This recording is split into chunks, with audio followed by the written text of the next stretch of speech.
तो भाई नेपाल और स्कॉटलैंड की टीमों ने ये कसम खा रखी है कि इन दोनों टीमों के बीच में एक थ्रिलर मुकाबला देखने को मिलेगा। ऐसा मुकाबला देखने को मिलेगा जो सांसें रोक दे, ऐसा मुकाबला देखने को मिलेगा जो दिलों की धड़कनें बढ़ा दे।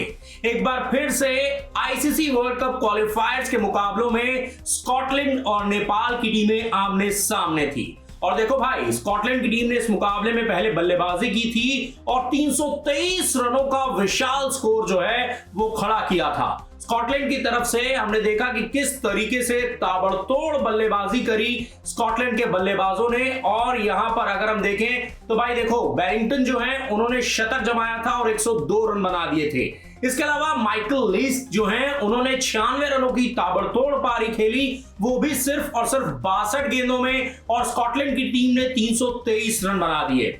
नेपाल को इस मुकाबले को जीतने के लिए 324 रन चाहिए थे। लक्ष्य बड़ा था, लेकिन नेपाल की टीम के हौसले जो है वो काफी बुलंद थे, क्योंकि पिछले 2 मैच बैक टू बैक जीत कर आई है। यहां पर नेपाल की टीम पहले इन्होंने वो आखिरी गेंद पे स्कॉटलैंड को हराया था, जो गेंद वाइड हो गई थी, और फिर नेपाल की टीम उस मुकाबले को जीत गई थी उस वाइड की वजह से। उसके बाद इन्होंने पिछले मुकाबले में नेदरलैंड्स को धूल चटाई थी। तो ऐसे में नेपाल की टीम के हौसले बुलंद थे कि भाई हम इस रन चेस को कंप्लीट कर सकते हैं, रन चेस को पूरा कर सकते हैं। और देखो भाई, क्या खेल दिखाया नेपाल की टीम ने। मजा आ गया नेपाल की बल्लेबाजी देखकर, क्योंकि जिस तरीके से यहां पर बल्लेबाजी की भीम शर्की ने भाई जबरदस्त पारी खेली। 73 रन उन्होंने बनाए 85 गेंदों में। इसके अलावा दीपेंद्र सिंह एरी भाई अर्धशतक लगाया, 51 गेंदों में 56 रन बनाए। आप भी कहोगे उनके हिसाब से ये पारी धीमी थी, लेकिन सिचुएशन ही ऐसी हो गई थी कि पारी को संवारना था, पारी को संभालना था। दीपेंद्र सिंह एरी और यहां पर भीम शर्की ने पारी को संभाला। आसिफ शेख जो है वो जल्दी आउट हो गए थे, कुशल भुर्तल भी जल्दी आउट हो गए थे। तो ऐसे में टीम मुश्किलों में फंस गई थी। वहां पर भीम शर्की और दीपेंद्र सिंह एरी ने अपनी टीम को संभाला, क्योंकि कप्तान रोहित पौडल 3 रन बनाकर आउट हो गए थे। इसके अलावा आरिफ शेख भी जो है वो जल्दी आउट हो गए थे 39 रन बनाकर।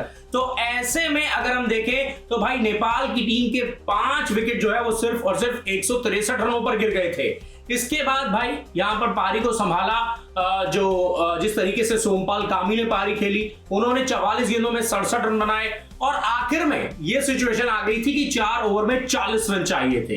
लेकिन वहां पर अगर हम देखें तो भाई जिस तरीके से जो दीपेंद्र सिंह एरी हैं वो बल्लेबाजी कर रहे थे और सोमपाल कामी भी बल्लेबाजी कर रहे थे, लेकिन तभी क्या होता है, तभी भैया यहां पर दीपेंद्र सिंह एरी आउट हो जाते हैं और 7वां विकेट गिरता है नेपाल का 288 रनों पर। तो ऐसे में अब वो जो पार्टनरशिप थी ना, जो 100 से ज्यादा रनों की पार्टनरशिप हो गई थी सोमपाल कामी और यहां पर दीपेंद्र सिंह एरी के बीच में, वहां पर ये टीम फंस जाती है, क्योंकि भाई वो इतनी अच्छी पार्टनरशिप थी, दोनों सेट बल्लेबाज थे और वहां पर एक बंदा आउट हो जाता है, दीपेंद्र सिंह एरी आउट हो जाते हैं। लेकिन फिर भी नेपाल को लगता है कि भाई यहां पर हमारे पास सोमपाल कामी है जो अच्छे टच में नजर आ रहे हैं, उन्होंने भी हाफ सेंचुरी लगा दी है, तो वो यहां से मुकाबले को निकाल लेंगे। लेकिन फिर क्या होता है भाई, अगले ही ओवर में सोमपाल कामी भी आउट हो जाते हैं और सोमपाल कामी जो है वो 308 रनों पर आउट हो जाते हैं। 8वां विकेट गिर जाता है। फिर वहां पर ऐसा लगता है कि चलो कोई नहीं, करण केसी हैं, क्योंकि उन्होंने भी भाई जिस तरीके से करण केसी ने एक मुकाबले में बल्लेबाजी की थी, टीम को जीत दिला दी थी। जो स्कॉटलैंड के खिलाफ ही था मुकाबला, उसमें ऑलराउंड प्रदर्शन किया था उन्होंने, बल्ले और गेंद दोनों से धमाल मचाया था।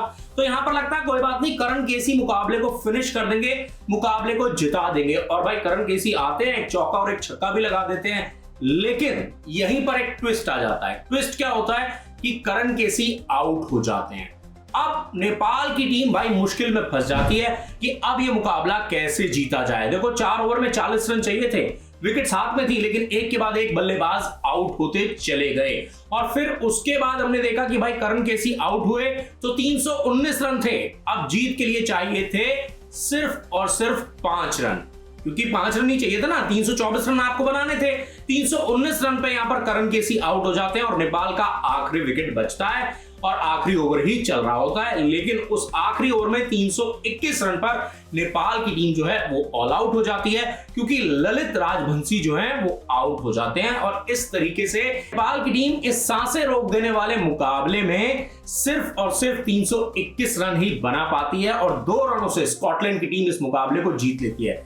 देखो भाई, आखिरी ओवर में जिस तरीके से रोमांच बढ़ा ना इस मुकाबले में, उसी तरह से क्रिकेट फैंस की धड़कनें भी बढ़ गई और हमने देखा कि इस हार से फैंस जो है वो काफी ज्यादा निराश नजर आए। लेकिन वेल प्लेड नेपाल, भाई क्या खेला नेपाल। सांसें रोक देने वाले मैच में जरूर नेपाल की टीम को हार मिली, लेकिन जिस तरीके से नेपाल ने डटकर सामना किया है, आप देखो 323 रन बनाए थे स्कॉटलैंड की टीम ने, 324 रन बनाने थे और 324 रन बनाना कभी भी आसान नहीं होता है, क्योंकि सामने वाली टीम तो भाई 323 रन बना चुकी है ना। उसने पहले बैटिंग करी, बैरिंगटन ने 100 बना दिया, उसके बाद ओवेंस ने यहां पर 96 रनों की पारी खेली और फिर उसके बाद आपको बनाने हैं 324 रन। और उसके जवाब में देखो, सोमपाल कामी ने अच्छी पारी खेली, दीपेंद्र सिंह एरी ने अच्छी पारी खेली, इसके साथ ही साथ जो यहां पर भीम शर्की ने भी एक बेहतरीन पारी खेली और उन्होंने सबसे ज्यादा 73 रन बनाए। लेकिन अंत में नेपाल की टीम को 2 रनों से इस मुकाबले में हार का सामना करना पड़ा और ये आईसीसी वर्ल्ड कप क्वालिफायर जो चल रहे हैं उसमें नेपाल की इस टूर्नामेंट में पहली हार है। तो ऐसे में अब नेपाल की टीम को इस मुकाबले में हार जरूर मिली है, लेकिन देखो लड़कर हारी है ये टीम। एक होता है हारना कि भाई सामने वाली टीम ने 323 रन बना दिए, 324 रन बनाने हैं, हम तो नहीं बना पाएंगे, हमने हथियार डाल दिए, हम वहां तक पहुंच ही नहीं पाए।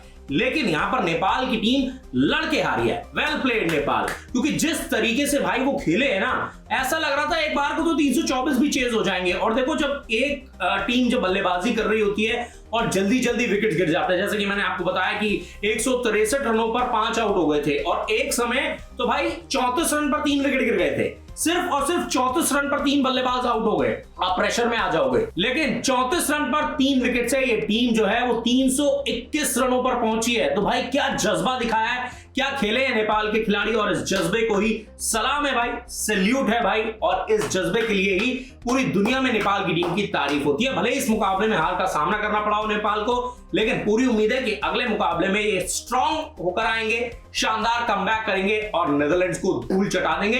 अब अगला मुकाबला जो है वो नीदरलैंड्स से है 10 जून को और देखना होगा कि किस तरीके से नेपाल की टीम इस मुकाबले में प्रदर्शन करती है। लेकिन इस मुकाबले में भी भले ही नेपाल की टीम को हार का सामना करना पड़ा हो, 2 रनों से हार मिली हो, लेकिन क्या लड़ाई लड़ी है यार, नेपाल की टीम ने दिल जीत लिया भाई।